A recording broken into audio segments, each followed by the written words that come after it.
you have to go to car. Absolutely. And no matter where you go to car, and then you got to pay $20 to have it parked. Right. You know, it's in New York. You take your cab with those shitheads in there for $6. Just don't bring your luggage. You get where you have to go. You know what I He mean? doesn't take subways. Don't bring luggage. No, subways. I'll tell you, nobody wants to get in a cab with me because they don't know how I am. I continuously have arguments and I've fights. been in a cab with him. Well, between you and her being British, you don't have to tip anything. You've been in a cab with me. I've been in a cab. Have I started in the cab? And did. I've been in a cab with you as well, and we got out, and I remember going, oh dear. Did I go off on a guy? I remember turning to the driver and being like, I'm so sorry. I'm so sorry. Well, because I just, you know, they're annoying.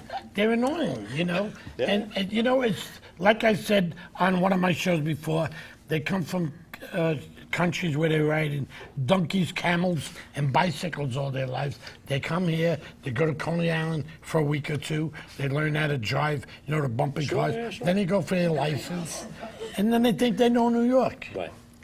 But you know what, I know something? I'm here first.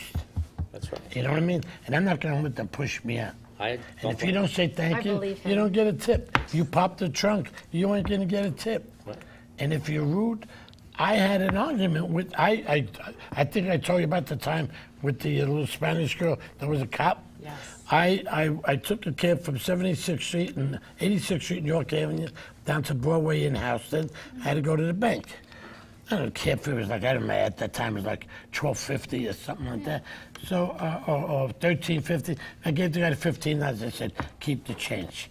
And he didn't even say thank you. I said, yo, I just gave you a tip. Don't you say thank you? You know what that shithead turned around and told me? He says, you're supposed to say thank you. I said, back my freaking money. So he gave me back my tip. But you know how he did? He put it in the back window, and it was two $1 bills. And he let go of it, and the dollar bills went, you know, onto the ground, you know, onto the floor of the cab. Oh, no. So I picked it up, and then, but he closed the window because I would have put my hand there, gave him a shot. I would have punched him right in the mouth. So he closed the window. So I took my $2 and I got out the passenger side, turned it back, and I left it open. And he got out of the cab, and he said, now, I don't know exactly what it all meant, but he said, fuck you, the American, you fuck you. I don't know if he was saying like F you, the Americans, or F you, you American. Whatever he said. So I left it open, the door, and I said, screw you, you camel jockey, you know? So as I was going into the bank, he grabbed my arm to come back to close the door.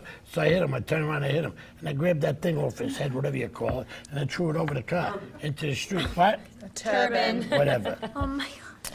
So when I did that, all of a sudden, a little Spanish girl, she could have been, she looked like, with a backpack, she looked like she was like 18 years old. She pulled a badge out, a sergeant. And she said, don't you put your hands on top of the car, and don't you hit it. Don't you stay here, put your hands on top of the car, and don't move. And she was helping a guy off the floor, and at the same time, she was on a cell phone, you know, calling for help. Right. So when he noticed that she was a cop, he said, arrest him, he hit me. So we waited for the cops to come, and I'm in the precinct from where they all know me. And they said, hey, Vinny, doing a movie? I ain't doing a movie. Freaking guy over here. So she told them what happened. So they pull up and they're looking all around, like, is there a camera here? Because there was all these people all looking around. So I said, no, you know, freaking guy grabbed me. And so the wind-up was, she says, he wanted me arrested. Said, I can't arrest him. If I arrest him, I have to arrest you. Right. But he hit me. But you grabbed him. Right. You put your hands on him. So if you touch him, and you know, but he don't close the door. I grab him to close the door. But you're not supposed to grab him. You touch him. So if you want, I have to take you in, and I take him in. Then I have to impound the cab. Lesson learned. Wow. So now, hey, you're fucking about it, fucking about it. I said, fuck you. Yeah. So then he's going like this, and he's looking all around. So somebody picked up that thing, whatever you call it, Turban. and all the buses were running over it. And it was as flat as this thing, That's you know. And then, look, he took my, what do you call that thing? Turban. Yeah, whatever. Look what he did. He threw it over there. So the wind-up was, I wind up walking off, so he got back in his cab and left, and the cops are talking to me, and the cops say, hey, Vinny, can I take a picture with you? Yeah, I'm over there taking pictures. what's so funny? Now, what's funny is that you had mentioned, remember we did some radio together in New Jersey? I want to have them coming on the show. Yeah, he does Steve radio does on radio. Sirius Radio. Yeah, well, Tell me about it. yeah, well, please. it's awesome. Like it's serious. Right? It's thank you for that little Yes. segue there. Basically, it's called In the Life of Steve Stanulis. It's on Sirius Satellite. We go every Thursday night. It's set up like a Leno type show, almost like this, but we stream live. So yeah, obviously we screw up, whatever. We got to keep going. But like I said, we have I usually have a co-host, and we have actors. How long directors, did you have the co-hosts. show? I'm only doing a show for about 7 months right With now. Sirius. With Sirius. Are We you still doing seriously it? love radio. Yeah, no, I did it too. Yeah. Oh, I okay, had yeah, I a know. show there too. The know. Wise Guy Seriously love show. radio. You had mentioned that to me when we There's a spoke lot of backstage. time. Yeah, but I'm saying that we got to get you on one day. Yeah, but that show had to end right away because you got Joe Regano. Nobody could understand what the hell he was talking about. He was like, yeah, yeah, all right. Then you got Cha Cha calling all the blacks mullen yams and tutuns like they don't know what they're talking about. I mean, this guy's nuts. Then you got Vinny Pastor, which was hogging the mic. Everything was just all screwed up. How over long did there. that go for? How long? It went for a while, but you know what? I said, like radio, I don't though, believe. Ben. You like radio. Well, I like the radio. Now we did. Did, yeah, we did some. But that, New that Jersey. just continued on and continued on. Yeah. And, between one guy, he was saying, oh, two tunes, mullen yams, he's calling them eggplants. You don't do that. Like, they don't know what you're talking about. I'm surprised somebody cracked his head open. Who's your That's number co-host? Do one. you have one that's a regular? I have a comedian. His name is Jay Benjamin, but he kind of is doing other things. So every week I have somebody new. So I'm looking so you do for this four. every- I'm looking for 4 chicks. Yeah. I got 4 chicks. I got 4 chairs open right Wait, now. I'll get you 4. I'll get you 4. Just don't take my girl. You get dibs. So, Steve, you have your Yes. play going on, you're doing the radio. How long's the play going on? The play is until? open-ended.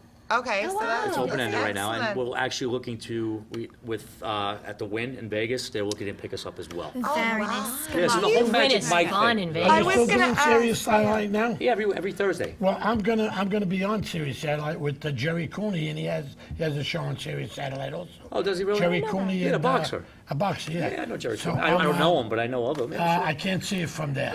So we have to show the What do you clip. say? We're going to show the clip. we're gonna show the Oh yeah, that Steve- show the clips naturally. It's such an exciting show.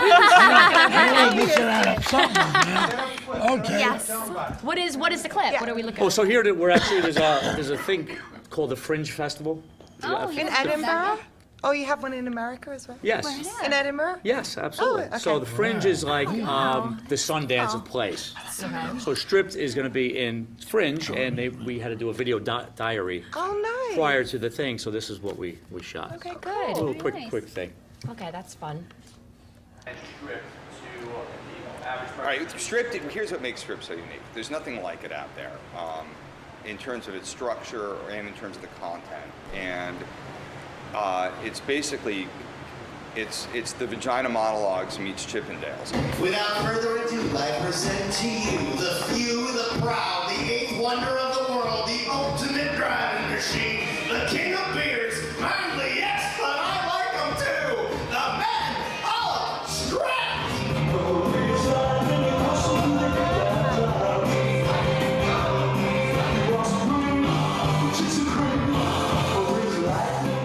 What makes it so cool for a festival is that it's one of the few places where you sort of has 4 different levels, right? So we have you guys as the dancers, which is, sort of presentational.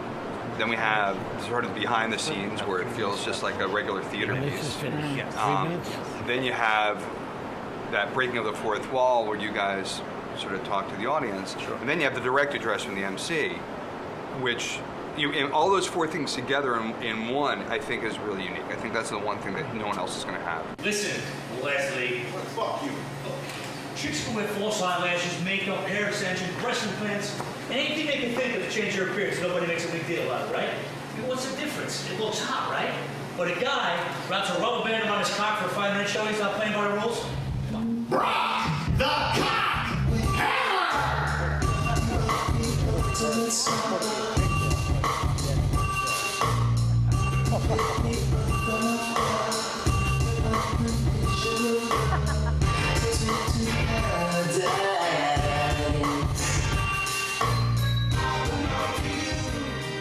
from a middle-class family in Staten Island.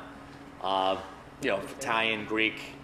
To even think or act like you're gay would be like a whole huge thing. So to talk about something like that you're uncomfortable with and doing it for a 5 to 10 page monologue while breaking the fourth wall was actually really challenging. But I'm really, really glad I did it. Actually, if you wouldn't stop shopping, this guy.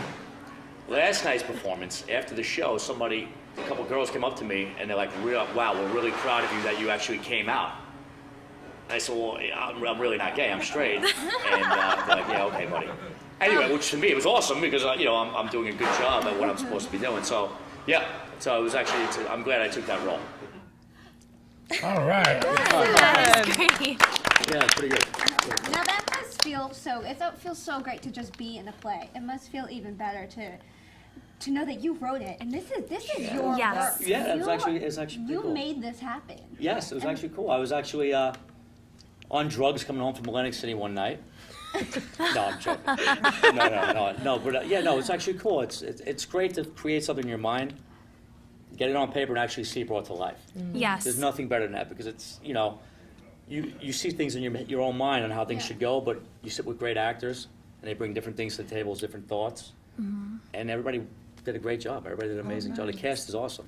Awesome. So it's really good. You mentioned just having a movie. Something about, was it Matt Dillon? Yes, yeah. What are you up to? What are you up to? Yeah. It's Busy. called, well, I got beat to the punch. Magic Mike kind of beat, again, I gotta That's get what away I from was this just whole going to stripper thing, ask but you. Okay. the whole Magic Mike Magic thing, Mike. Raging Bull, Raging Bull. Long Shot Louie, the difference between Magic Mike and Long Shot Louie is Magic Mike is more of a romantic comedy. Yeah. Yes. Long Shot Louie is Raging Bull in a G-string. The only similarity is they're strippers. Okay. It's really dark, it's really, it's good, and we got Matt Dillon attached. It Okay, looks like cool. he's gonna be attached. And Mira Savino. Cool. So very yeah, nice. we got a lot of good things going on. Not bored. I mean, everything's going good. I want to drink your water. That's what I said. Oh, yeah. Yeah, Well, good you know for what? you. Even a broken clock is wrong twice a day, right? Yeah. So true. once in a while, the sun shines on a dog's ass. You know what I'm saying? Katie? You know what I'm saying? So yeah, but everything's pretty good. Yeah. good. And last So- but not least, there's one more thing that you had I wanted to love you talk guys. about. Yes. Yes. Tell us a little bit about that. Again, thank God for Magic Mike because it's opened up everything. As you know, I was telling you guys before, and I was a New York City cop, Yeah. and I broke into acting very. Do we have time? Yeah. We have a- We don't have much more time. For real? Yeah, about another minute. For real, 10 seconds. Oh, well, anyway, make a long story short, I was a cop with the Chippendale thing, my whole relationship with Leonardo DiCaprio. They decided to do a book called Sex and the Shield, which is, we just signed a deal to do, and it'll be out around Christmas time. Very nice. That is awesome. Sex and the Shield, check it out. Well, that's the end of our show. A nice hand for Steve, my girls, my audience. Oh boy, what a great show this was today. Thank you so much, all of you.